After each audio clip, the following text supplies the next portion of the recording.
The spaceport smelled like metal, smoke, and secrets. David Carter walked alone through the neon-lit corridors of the underground market. He had been here many times before, but tonight felt different. The guards standing near the walls wore black armor and carried weapons that hummed with silent energy. Eyes watched him from the shadows, but no one spoke.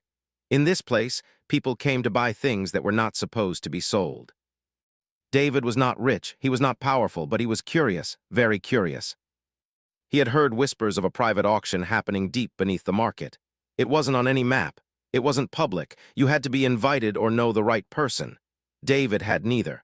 But he had paid a hacker 3 days ago to get him a fake passcode, and now here he was. He showed the code to a large alien with 4 arms and glowing blue eyes. The alien scanned it and nodded. "You may enter, no questions, no refunds," the alien said in a low voice. David stepped inside the auction hall. It was dark and quiet. Only a soft voice echoed from hidden speakers, calling out item numbers and bids. Around him sat traders, pirates, smugglers, and even diplomats, all hidden in private booths with glass walls and voice filters. On the stage, strange things appeared one after the other. An ancient gun from a dead planet, a cube that floated in midair, a plant that could grow in fire. The bidding was fast, too fast. Prices reached millions of credits in seconds. David didn't bid on anything. He waited. Then came Lot 47. The voice from the speaker said, "Lot 47, one of a kind, unregistered cargo, no scans allowed, mystery content." A large metal crate appeared on the stage. It was tall, about the size of a person. It had no windows, no markings, just a glowing lock with alien symbols. David felt a strange pull in his chest. Something about this crate called to him. He didn't know why. Bidding began. 2,000 credits, a voice said. 5,000. 10,000. David hesitated. He only had 15,000 credits left in his account. If this was junk, he'd lose everything. But something inside him whispered, "Bid now." 15,000 credits, he said calmly into his booth's mic. Silence followed. "No further bids," the voice announced. Lot 47 sold to booth 17. David's heart raced. 1 hour later, the crate was delivered to his small cargo ship docked outside the market. The workers dropped it without a word and disappeared into the shadows. He stood alone in front of the crate. It was cold and silent. His fingers shook as he pressed the unlock button. The crate hissed, steam escaped. The metal door slowly opened. David's eyes widened. Inside the crate, sitting quietly with her knees pulled to her chest, was a girl. Not human. She had soft glowing skin, silver blue hair, and bright violet eyes. Her clothes were torn and thin. She looked scared, but not weak. She had marks on her arms like digital cuffs and a strange tattoo on her neck that shimmered like light. David took a step back. "Wait, what is this?" he whispered. "I didn't buy a person, I thought it was." The girl stared at him, saying nothing. She didn't look angry, just confused and tired. David looked around. No one was coming. No alarms, no guards, nothing. He crouched down slowly. "Hey, can you understand me?" he asked gently. The girl tilted her head. Her eyes locked onto his. "No, understand," she said softly, her voice cracked and dry. "No, hurt." David shook his head quickly. No, I'm not going to hurt you." She blinked like she didn't believe him. Then her eyes darted to the stars visible through the ship's window. She whispered something in her own language. He didn't understand it, but it sounded like a prayer. David sighed and stood up. "What have I done?" he whispered to himself. He walked to the ship's console and checked the auction data. Lot 47 had no record, no seller name, no origin. It was like it had never existed. He looked back at the girl. She still sat in the crate, quiet and unsure. She was not a machine. She was not a weapon. She was alive. And he had bought her. David didn't sleep that night. He kept packing around his small ship, looking at the strange alien girl sitting quietly inside the opened crate. She hadn't moved much. She didn't cry, didn't speak, just watched him with wide, glowing eyes like she was waiting for something. He made some warm food and placed it in front of her. She looked at it, then at him. "It's safe," David said, holding up his hands. "You need to eat." Carefully, she picked up the food with shaky hands and ate slowly. She was starving. David noticed how thin her arms were, how weak she seemed. "Okay, so you eat. That's good," David whispered. He sat down across from her, keeping a small distance. The silence between them was heavy but not cold, just unsure. David opened a small translator device from one of his drawers. It was old but still worked. He placed it near her. "This will help us talk, maybe," he said, turning it on. The device blinked and scanned her. The lights flashed yellow, partially compatible. Some words might be translated. David pointed to himself. "David." She blinked. "Da-vid," she repeated. He smiled. "Yeah, that's me." She looked down, then slowly pointed to herself. "Sarah." Her voice was soft, almost broken. David nodded. "Sarah, okay, nice to meet you, Sarah." For a moment, she almost smiled. Hours passed. David tried to ask her questions, where she came from, who sold her, why she was in that crate. But she didn't answer most of them. Either the translator failed or she didn't know how to explain. One thing was clear, she had not come willingly. She was a prisoner, sold like an object. That made David's stomach twist. "This is wrong," he muttered to himself, packing again. "I didn't want this, I didn't want her, I thought I was buying tech, something broken, not a living person." He opened the ship's console and searched through the auction logs again. Still no data on Lot 47. No seller, no name, nothing. Like it never existed. Suddenly, a red alert flashed on his screen. A message. "Return the asset, final warning." David froze. Asset. He checked the source. It was hidden, encrypted. Whoever sent it knew exactly where he was. He looked over at Sarah. She was curled up in a corner now, asleep, holding the small blanket he had given her. She wasn't an asset, she wasn't a tool, she was someone. The next morning, David made a decision. He went to Sarah and gently touched her shoulder. She woke up, startled at first, but relaxed when she saw his face. "I'm not giving you back," he said. "Whoever those people are, I don't trust them. I won't let them take you." The translator device repeated his words in broken language. Sarah's eyes filled with tears. She reached out and touched his hand. For a moment they just sat there, no more walls between them. That peace didn't last long. The ship's alarm beeped. Incoming ship, unknown ID, approaching fast. David rushed to the cockpit. A sleek black vessel appeared on his radar. No hails, no contact, it was hunting him. Sarah stood beside him now, gripping the edge of the control panel, fear all over her face. David started the engine. "Hold on," he said, "we're not staying here." The enemy ship fired. Laser blasts rocked the hull as David pulled up into deep space, dodging between asteroid clusters. Come on," he yelled, pulling levers and boosting speed. The ship was old, but it still had heart. Sarah suddenly moved. She placed her hand on the ship's power core just for a second. A spark of blue light jumped from her fingers into the system. The engines surged. David's eyes widened. "What did you just do?" The ship blasted forward, leaving the attacker far behind. Silence returned. Sarah looked at him and whispered something. The translator blinked, tried its best, and replied. "I help, I protect." David stared at her. Who was she really? And what kind of power did she carry? The stars outside the window were rushing past like streaks of silver light. David's ship had never moved so fast before. He stared at the controls. Everything was glowing, too bright, too powerful for an old engine. He looked at Sarah. She had touched the power core and somehow supercharged the entire ship. She didn't even seem tired.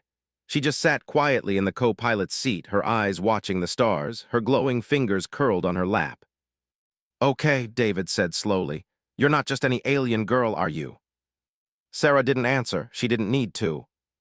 David leaned back in his chair, trying to catch his breath. That black ship, whoever they were, could still be following, but for now they were safe. He turned to Sarah again.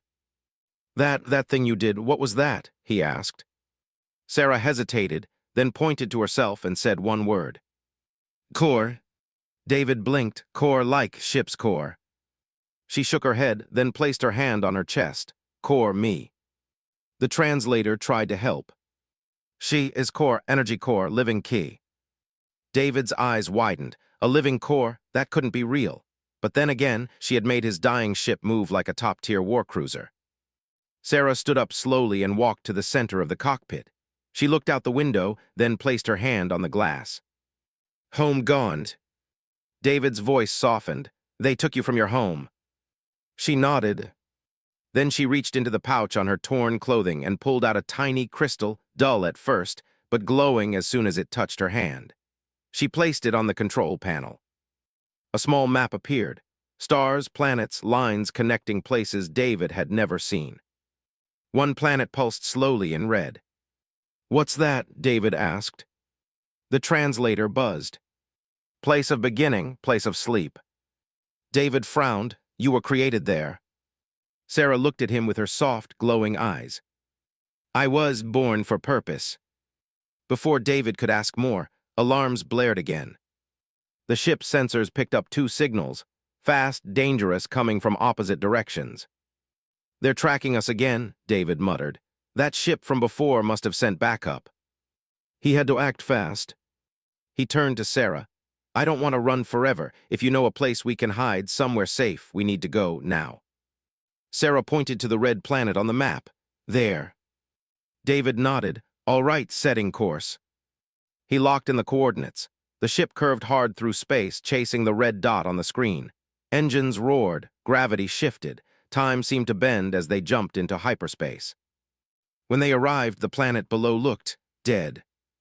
No lights, no ships, just a cracked, dusty surface and massive broken towers that stuck out like bones from the ground. David looked at Sarah. "This is it." Sarah stepped forward, calm and certain. "Yes." They landed in a silent canyon. No wind, no sound, just ruins of a long-lost world. David powered down the ship and grabbed his scanner. Sarah walked ahead of him like she knew exactly where to go. She stopped in front of a stone gate covered in strange, glowing symbols. She placed the crystal she had onto a slot in the wall. The gate opened with a deep sound, like the planet was breathing again for the first time in ages. They stepped inside. The room beyond was massive. Ancient tech covered the walls, floating platforms, alien writing, and a huge empty chamber in the center. Sarah walked to the middle and stood silently. The floor lit up beneath her feet. The walls responded, images flickered to life. David saw flashes of war, alien kings, a beautiful city in the stars, and finally, Sarah glowing bright, surrounded by others like her. Then everything turned dark and she was alone. "Sarah," David said softly, "what are you?" The translator answered her whisper. "Last core, last hope, weapon or peace." David stepped closer. "You don't have to be a weapon, not anymore."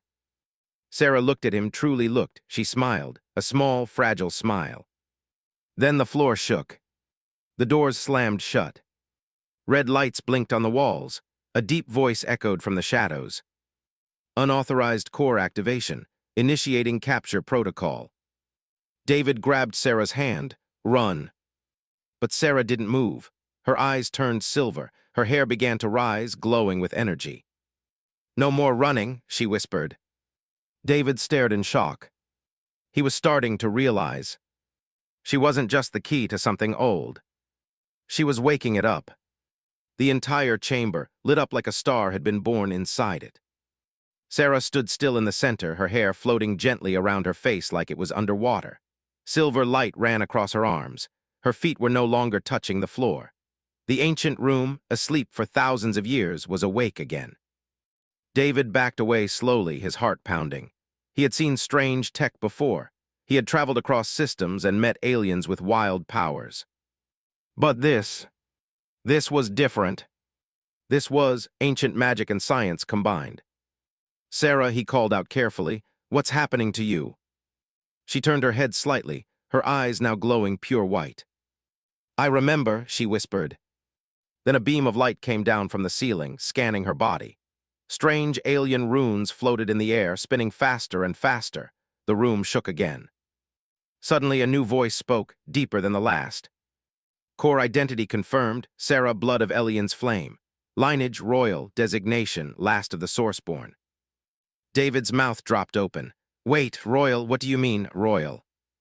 Sarah slowly lowered to the ground. The light faded and her hair settled. She looked at David, breathing calmly now. I was hidden, she said softly, to survive. The holograms began to show scenes again, but this time they were clearer. A planet made of crystal towers and blue rivers. A royal family standing tall, their skin glowing like stars. Sarah as a child, surrounded by guards, her mother placing the crystal in her hand. Then fire. Explosions, betrayal, ships falling from the sky, shadows with red eyes destroying everything. A dark figure appeared on the screen, tall, cloaked, his voice like smoke. Find the Sourceborn, use her, or end her. The hologram vanished. David stood in silence. You were hunted, he said slowly. Your whole life, they were trying to use you. Sarah nodded. I was meant to protect the galaxy, but they feared me, so they sold me. David clenched his fists. That crate, that auction, the mystery ship chasing them. They weren't random, this was planned. Suddenly a blast rocked the outer wall. Dust fell from the ceiling. David turned to the entrance. They found us. Sarah didn't look afraid. She walked toward the control panel, placed both hands on it, and whispered something in her native language. The floor split open, revealing a staircase. Come, she said, we must reach the heart. David followed her into the depths of the ruin. The walls were alive with energy now, the entire structure responding to her presence. Down they went, deeper and deeper, until they reached a chamber surrounded by floating crystals. In the center stood a pedestal with a sphere glowing softly. Sarah walked to it. This is the memory core. It holds all knowledge of my people, of the Sourceborn. She placed her hand on it. The crystals around them began to sing soft music, like wind and stars. Her body lit up again, brighter this time. David shielded his eyes. When the light faded, Sarah was changed. Her eyes were golden, her arms glowed with armor made of light. Her voice echoed slightly, layered with something older. I remember everything now. David took a step closer, and what does that mean? Sarah turned to him. It means I am no longer just someone's lost property. She held out her hand. I am the heir to a forgotten empire, and I will take it back. Before David could answer, the ceiling above exploded. Armed soldiers in dark armor dropped into the chamber, weapons aimed, eyes red. A tall figure stepped forward. It was the cloaked man from the hologram. His voice was smooth but cold. Ah, there you are, Princess Sarah. We've waited a long time for this moment. David stepped in front of her. She's not going anywhere with you. The man chuckled. And who are you, her guard, her pet? I'm the guy who didn't sell her when I had the chance. The man's smile faded. Then you're in my way. He raised his hand and fired a blast of dark energy. But before it could hit David, Sarah stepped forward and caught it in her palm. The energy fizzled out like smoke in rain. Her voice boomed. I am no longer afraid. You will not take me again. The blast in Sarah's hand turned into light, soft, glowing, harmless. It danced around her fingers like a butterfly, then vanished into the air. The cloaked man froze. This wasn't the weak girl they had once captured. This was something new. No, something old, ancient. Powerful. David took a careful step back, watching the way Sarah now stood, taller, calmer, glowing from within. She wasn't afraid anymore. She wasn't hiding anymore. The red-eyed soldiers pointed their weapons. Sarah didn't flinch. Her voice echoed in the chamber, clear and strong. Leave, or I make you leave. The cloaked man laughed coldly. You may have power, little heir, but you are alone. Then he raised his hand. A second wave of soldiers dropped in, nearly 50 now. Plasma rifles, energy nets, even anti-psionic armor. They were ready for her. David gripped a metal rod from the floor, standing beside Sarah. I'm not leaving, he said. I'm not letting them take you. Sarah glanced at him. You may get hurt. David shrugged. That's kind of what I do. She smiled, the first real smile since they'd met. Then it began. The soldiers charged.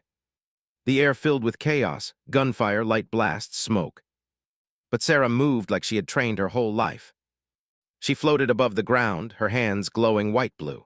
She raised one hand, and a pulse of energy blasted through the room, knocking half the soldiers backward like leaves in a storm. David fought too, swinging the rod like a staff. He wasn't a soldier, but adrenaline gave him speed. He ducked under a stun bolt and tackled a soldier to the ground.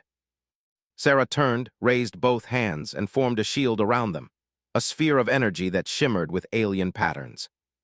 "We can't stay here," David yelled. Sarah looked toward the center pedestal. "If I awaken the core fully, it will destroy everything in this place, including us." David hesitated. "Then we need another way."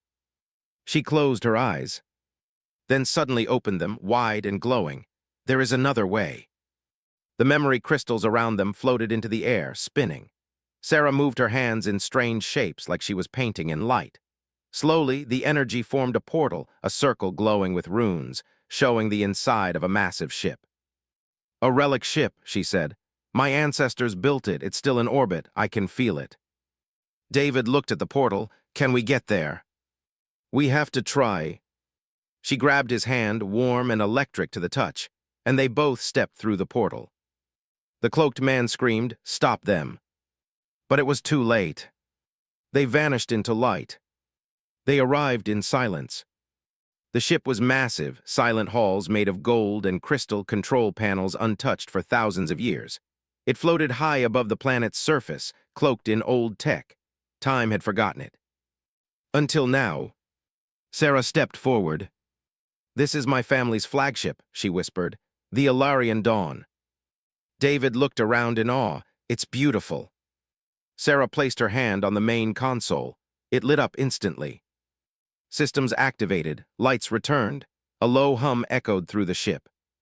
A hologram appeared, a tall alien figure in armor, his face kind but proud. "Welcome, Sourceborn. Ship controls are yours. Destiny Protocol. Initiated." Sarah took a deep breath. "I was made to protect."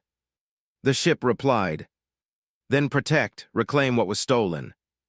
Outside the window, warning lights blinked. Enemy ships had followed them into orbit. 10, no 20, they were locking weapons.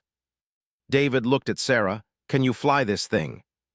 She sat in the command chair. "I am this thing." She closed her eyes. The ship responded like it had been waiting for her. Engines roared, shields activated, ancient weapons warmed up.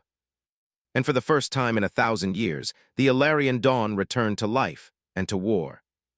A battle began above the planet. Enemy ships fired. Sarah's ship dodged and struck back. Laser beams cut across space. Explosions lit up the dark sky. David held onto the chair, amazed at how Sarah controlled it all without touching anything.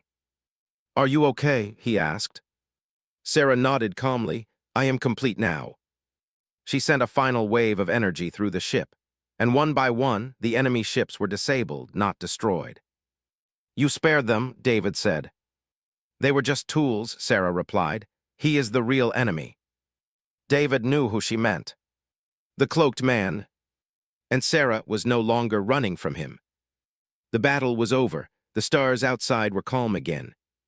Sarah stood at the command deck of the Ilarian Dawn, her eyes watching the broken ships drifting in silence. She could feel the ship breathing under her feet, alive, awake, loyal to her. But she also felt something else. A pull. A shadow still reaching for her from far away. David walked up beside her. "You didn't destroy them. Why?" Sarah didn't answer for a second. Then she said softly, "Because I know what it feels like to be controlled." He looked at her. "You think they're victims too?" "I think some of them are, but their leader," her voice darkened. "He's not." Suddenly the ship's AI spoke. "Incoming transmission. Priority level unknown. Origin classified sector X7. Signal code matches. Royal security." David blinked. "Wait, that sounds like..." Sarah's face turned pale. She already knew. The screen flickered to life. And then there he was. The cloaked man. But his hood was down now. And David gasped. He looked human. "Hello, Sarah," the man said with a cold smile. "Or should I say, niece?" David's heart skipped. "Niece."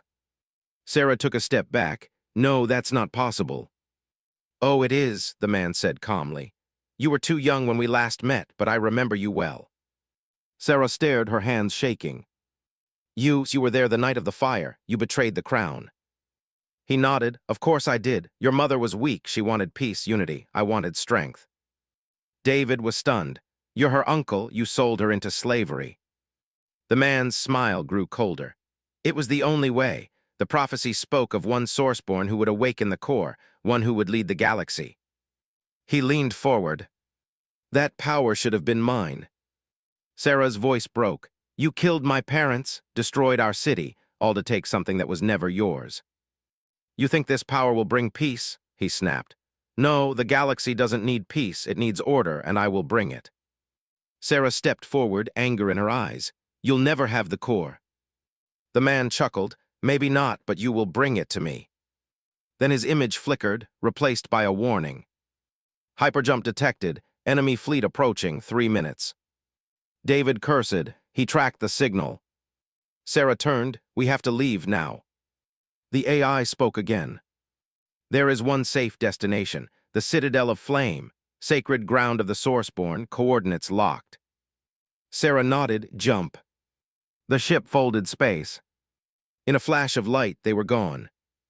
They arrived in orbit around a fiery planet, its surface glowing with lava rivers and burning skis. In the distance stood a massive fortress made of red stone and metal, floating above the flames. David looked out the window. Is that the Citadel of Flame? Sarah said. The last sanctuary of my kind. As the ship descended, she grew quiet. David noticed. You okay? She nodded slowly. This place holds the final truth, about me, about the prophecy, about what I'm meant to become. They entered the Citadel through giant golden gates. Inside it was quiet. Dust floated in the air. Ancient symbols glowed along the walls. They reached a central chamber with a massive statue, a woman made of light and flame, holding a crystal sword. Sarah walked to the center. That's my ancestor, the first Sourceborn. Suddenly, the chamber lit up. A voice spoke. Welcome, Sarah, last of the line. It is time to complete your transformation. David looked around. Transformation. The floor opened, revealing a platform covered in glowing circles. Sarah stepped onto it. I must become what I was born to be, she said, but once I start, I may not return the same. David's voice was low. What if he comes? Then he will find a warrior, she whispered, not a victim. She placed her hands on the stone. Light exploded from the floor. Memories filled her mind. Her mother's voice, her father's laughter, her people cheering, smiling, then fire, screams, betrayal. But beneath it all, power, strength, a legacy not of war but of hope. She saw the galaxy as it was broken, scared. And she saw herself, aflame in the darkness. When the light faded, she opened her eyes. They burned like twin suns. Her armor was alive. Her voice echoed with the wisdom of centuries. David stepped forward. Sarah. She looked at him and smiled gently. I remember everything now. He nodded. Then let's go save your people. The sky above the Citadel of Flame turned black. Enemy ships covered the stars like a shadow. The ship sensors counted over 100 vessels, fast, armed, deadly. At the front of the fleet was a war cruiser, massive, dark, cold. Inside it stood the cloaked man, Sarah's uncle. His eyes stared down at the Citadel.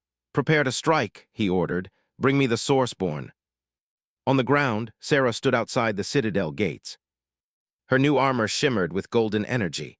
Her long hair moved in the wind like flame. She was calm, but her heart beat with thunder. David stood beside her, wearing basic battle gear. He looked up at the sky, then at her. You sure you're ready for this? He asked. She didn't answer at first. Then I am not just ready, I am meant for this. The Alarian dawn floated above them, waiting. Sarah raised her hand. The ship responded, lights flashing, shields activating. A soft hum filled the air. The Citadel itself woke up, ancient cannons emerging from stone towers, glowing runes powering up. It was war. The first wave hit like a storm. Enemy fighters screamed through the sky, firing plasma bolts. The Citadel's shields held strong, deflecting most shots. Sarah's ship fired back, destroying 3 fighters in seconds. David used a turret near the wall, picking off targets. He fought like he had nothing to lose. Sarah leapt into the air, flying now, truly flying, and released a wave of energy that ripped through enemy drones. The cloaked man watched from his ship, furious. "She's stronger than we thought," his commander said. He sneered, "Then I'll handle her myself." He landed outside the citadel. Alone. No guards, no army. Just him and the core blade, a black sword pulsing with energy stolen from Sarah's bloodline. Sarah landed to face him. They stood only a few meters apart now. Uncle and niece. Enemy and heir. "You've grown," he said coldly, "but still soft, still weak." Sarah's eyes burned gold. "No, I am fire now." He charged first. Their swords clashed, light versus shadow, gold versus black. The impact shook the stone ground. Sparks flew with every strike. He moved fast. He was trained. But Sarah was more. She floated midair, struck with light speed, blocked with glowing shields. His attacks grew wild, desperate. "You cannot stop fate," he shouted. "I am fate," she said, and blasted him across the field. He hit the ground hard, coughing. But he wasn't done. He stood again, holding a small device. "If I cannot control the core," he said, "I will destroy it." He pressed the trigger. The ground rumbled. A bomb planted deep beneath the citadel activated, one strong enough to shatter the mountain. David saw the lights blink red. "Sarah, he's going to bring the whole place down." Sarah turned, face pale. If the citadel was destroyed, all Sourceborn knowledge, all history, would vanish. And so would everyone inside. She flew to the central chamber. There, she placed her hand on the crystal heart of the fortress. A voice echoed. "Power drain will begin. You may transfer energy to contain the core explosion." David ran in. "Sarah, what are you doing?" "I have to give it my life force," she said. "It's the only way to stop the bomb." "No, no way. We'll find something else." "There is nothing else." David's voice cracked. "Don't you dare die on me." She smiled gently. "I'm not dying, I'm becoming the citadel itself." The platform rose, light wrapped around Sarah. She looked at David one last time. "Thank you for believing in me." The chamber exploded in brightness. Then silence. Outside, the bomb core cooled. The earth stopped shaking. The enemy ships lost power and fell from the sky, disabled but not destroyed. The cloaked man tried to stand, but the ground under him split. A beam of light struck him, not to kill, but to imprison. He vanished into stasis, sealed by Sarah's will. The battle was over. Weeks later, David stood in the Citadel garden, once broken, now blooming with strange, glowing flowers. He looked at the new statue that stood in the center. Sarah, her hand raised, her armor eternal, her face full of peace. She wasn't gone. Her voice still spoke through the ship. Her energy still protected the galaxy. She had become the heart of the flame, and a symbol of what it meant to fight for others. Epilogue. The galaxy knew her name now. Not as a weapon, not as a lost child, but as the Flameborn Queen. And legends say, when the galaxy needs her most, she will return again, born from the fire, protector of hope. Fire. End of series.